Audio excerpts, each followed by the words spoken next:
Hi everyone, Robin Shea here. Welcome to day 15 of Before the Fork, the 28-day experience. And guess what? We are over halfway finished. This is day 15, which means we have 5 more days through phase 2. Okay, phase 3 ends on the 20th. So the 21st begins the 3rd phase. So we are over halfway there. And I was thinking about the morning message.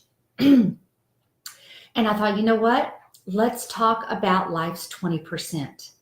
And let's talk about life's 20% in and outside of food. Okay. So of course, I hope at this point, let's see, we've been into this. The first 3 days were kind of the pre-80-20 phases where we were getting prepared. So 15, so 12 days, you should at this point have had at least 2 or 3 20% opportunities. So hi, Michael Ann. So I would love to know what those 20% opportunities looked like for you. How did you carve them out? Did you utilize the journal pages on your 20% journal pages? Did you build the experience? Did you experience your 20% prior to your 20% actual cheat meal?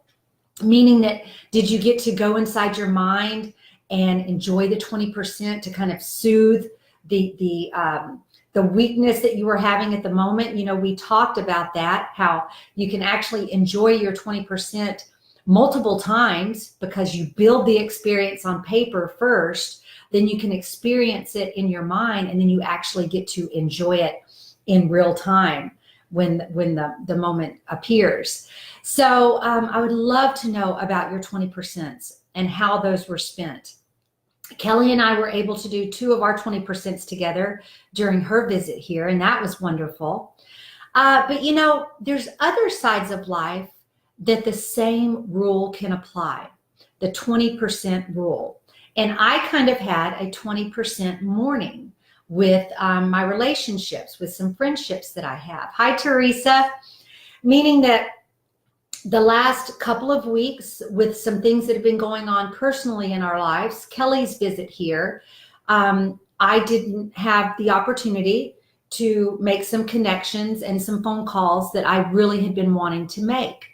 And so this morning, I set that time aside, made a pot of coffee, got the dogs, had a cup of coffee, went outside, and I made 3 back-to-back half-hour phone calls. Nothing, no business, nothing to do with any of Greg's businesses that I manage, or anything to do with Before the Fork or the book or any. These were strictly what's going on. Let's catch up. How's life been?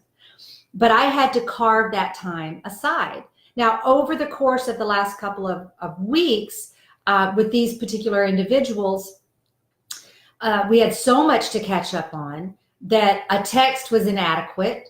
It would be like, as far as your 20% indulgence in your 80-20 lifestyle, it would have been like throwing a Snicker bar at it. It was not satisfying. It scratched an itch in the moment, but it didn't satisfy the itch at all. So, you know, our text back and forth was way more to talk about than text can handle. Let's just carve out some time next week. And so that's what we did. And I was able to catch up with these people that are very special to me in such a way that we gave it the attention that it deserved and that it needed, rather than throwing a Snickers at it and just satisfying an itch. So we have a lot of 20% opportunities in our lives outside of our food and fitness world. So another thing that I'm doing is, this morning, as soon as I wrap up the video, I have 2 hours carved out for some hardcore paperwork that I've been putting off. And this paperwork, I know now, because I've been doing this part of my husband's business for about 10 months.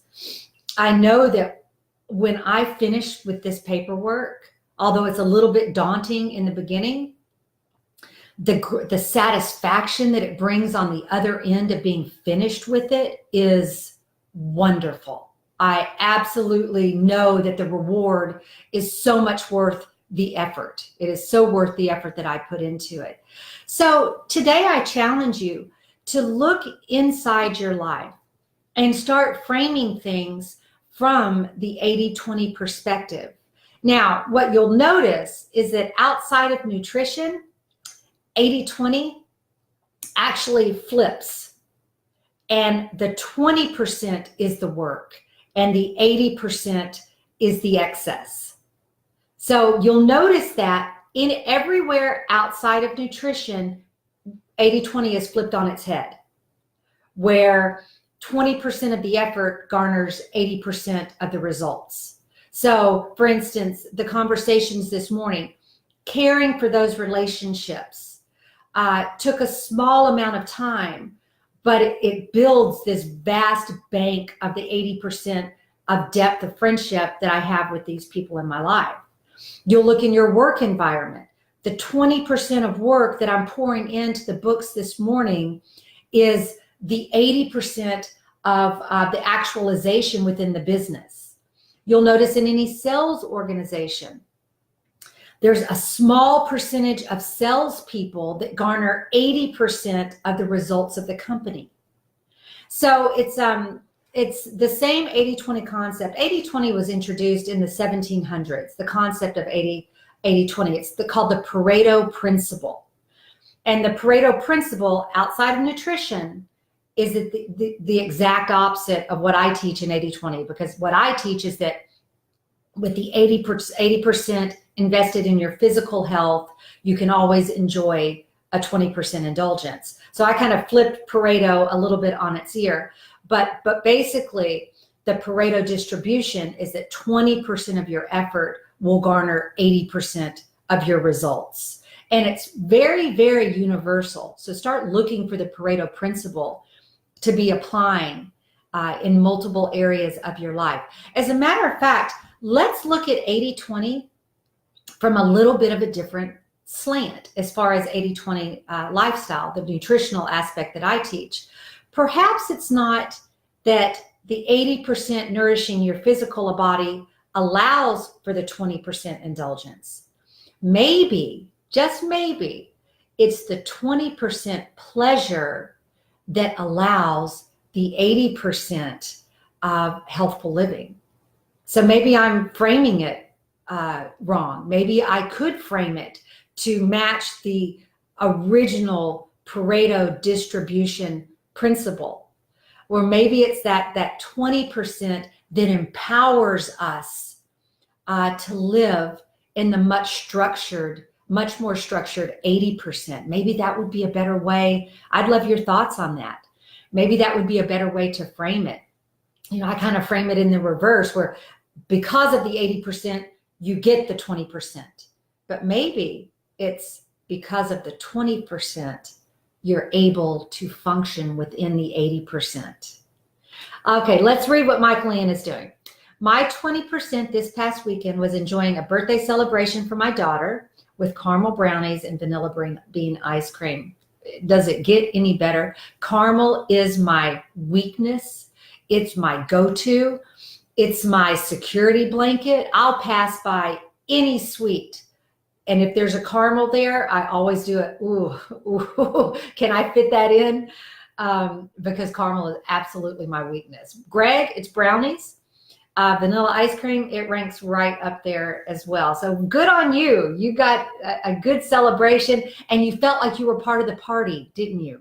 You didn't feel like, oh, mom's over there with her, sugar-free Jell-O, whatever, blah, blah, blah. You were able to enjoy the party with everyone else because of the distribution of nutritional wealth in your life.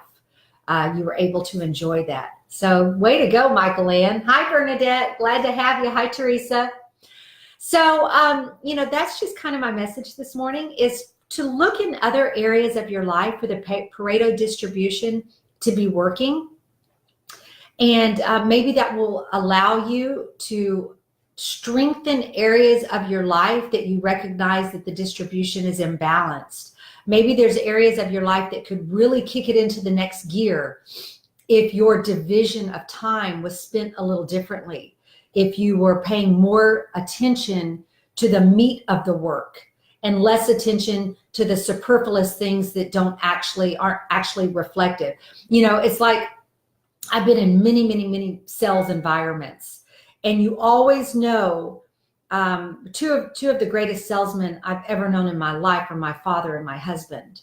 They're brilliant salespeople. And the one thing that they have always had in common with sales is make the sell. The paperwork isn't the sell. The paperwork is a byproduct of the sell. The sell is the sell. You can work out all the details once you actually make the sell. But if you'll notice, in a sales environment, you do have people that busy themselves with the paperwork of the environment, and they're not busy actually doing the work of sales. So there's work there, and then there's byproducts. A lot of folks spend way too much time in the byproduct and not on the actual work of the program, which is making the sale. So I hope that was helpful to y'all. Look around in your day to see areas that you could strengthen the Pareto distribution in your own life outside of your nutrition. But let's always, keep focus on enjoying that 20% and the way that we prescribed it here in the 80-20 lifestyle. And please share. Oh, somebody's home. Please share your 20% with me. I would love to know all about them and celebrate with you. So you guys have a super blessed Wednesday. I'll be back with you this evening. And there goes Boogie again. She's a noisy dog. Sorry about that. Be back with you this evening. And until then, have a super blessed day. Know that I'm in your corner praying for you every minute that you find the success that I have found in your 80-20 journey. So I'll talk to you a little bit later. Bye.